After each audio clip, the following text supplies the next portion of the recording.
প্রেমের টানে চীনা যুবক বাংলাদেশে, এমন হেডলাইন আমাদের দেশে খুবই পরিচিত এবং বিষয়টা এখন একদম নর্মাল।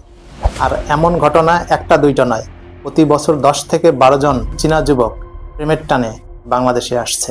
কেন চীনা যুবকরাই প্রেমের টানে বাংলাদেশে আসছে, চলুন এর পিছনের রহস্যটা একটু জেনে আসি। 1979 চীনের জনসংখ্যা তখন প্রায় 97 কোটি। পরের বছর 1980 1 কোটি 16 লক্ষ জনসংখ্যা বেড়ে যায়। তৎকালীন শাসক ড্যাং জিয়াওপিং এই বিশাল জনসংখ্যার চাপে দিশেহারা হয়ে পড়ে। যেখানে একই বছরে জাপানের অর্থনীতি ছিল $1 ট্রিলিয়ন এবং মাথাপিছু আয় ছিল $9,301 মার্কিন, সেখানে চীনের অর্থনীতি $191 বিলিয়ন এবং মাথাপিছু আয় মাত্র $300, যা ছিল চরম দারিদ্র্য সীমার নিচে। তৎকালীন চীনের 80% মানুষ বসবাস করত গ্রামে, আর যাদের প্রধান পেশা ছিল কৃষিকাজ।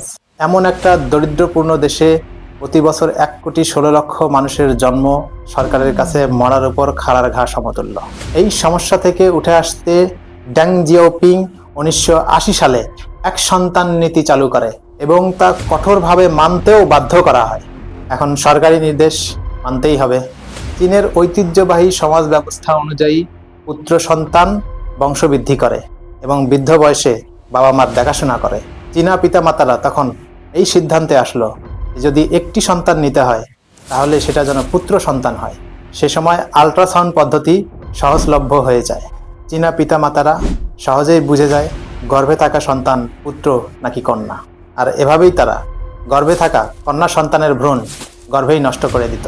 আর এর প্রভাবে চীনের দশকের পর দশক নারী এবং পুরুষের অনুপাত ব্যাপক হারে ভারসাম্যহীন হয়ে পড়ে। প্রতি 100 জন কন্যা সন্তানের বিপরীতে 115 থেকে 120 জন পুত্র সন্তান জন্ম নিত। আর এই ভারসাম্যটা একজন কিংবা 2 জন নয়, 2026 সালে এসে এই ভারসাম্যটা এসে দাঁড়িয়েছে 3 কোটিরও বেশি।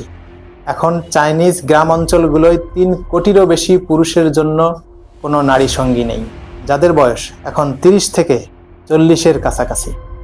3 কোটি সংখ্যাটা কত বড়, এটা বুঝতে হলে পৃথিবীর অন্য দেশগুলোকে দেখে আসি। পৃথিবীতে 130টার মতো দেশ আছে যাদের জনসংখ্যা 3 কোটিরও নিচে। আবার পৃথিবীতে 180টার মতো দেশ এবং দ্বীপ রাষ্ট্র আছে যাদের টোটাল জনসংখ্যা 3 কোটির কাছাকাছি।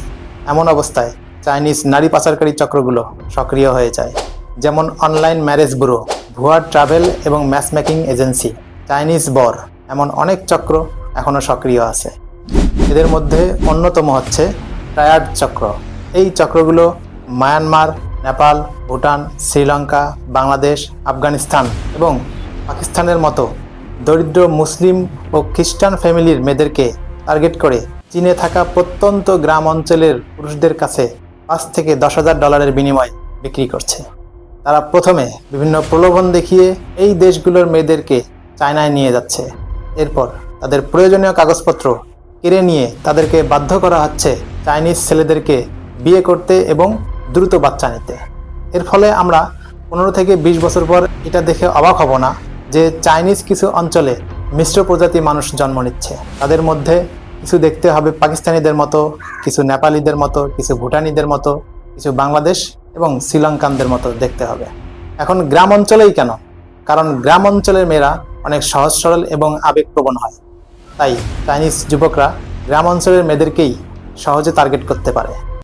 সময় থাকতে সাবধান হয়ে যান, প্রেমের টান বলে কিছু নেই। চাইনিজ যুবকদের প্রেমের টানে দেশে নিয়ে আসার মধ্যে কোনো কৃতিত্ব নেই।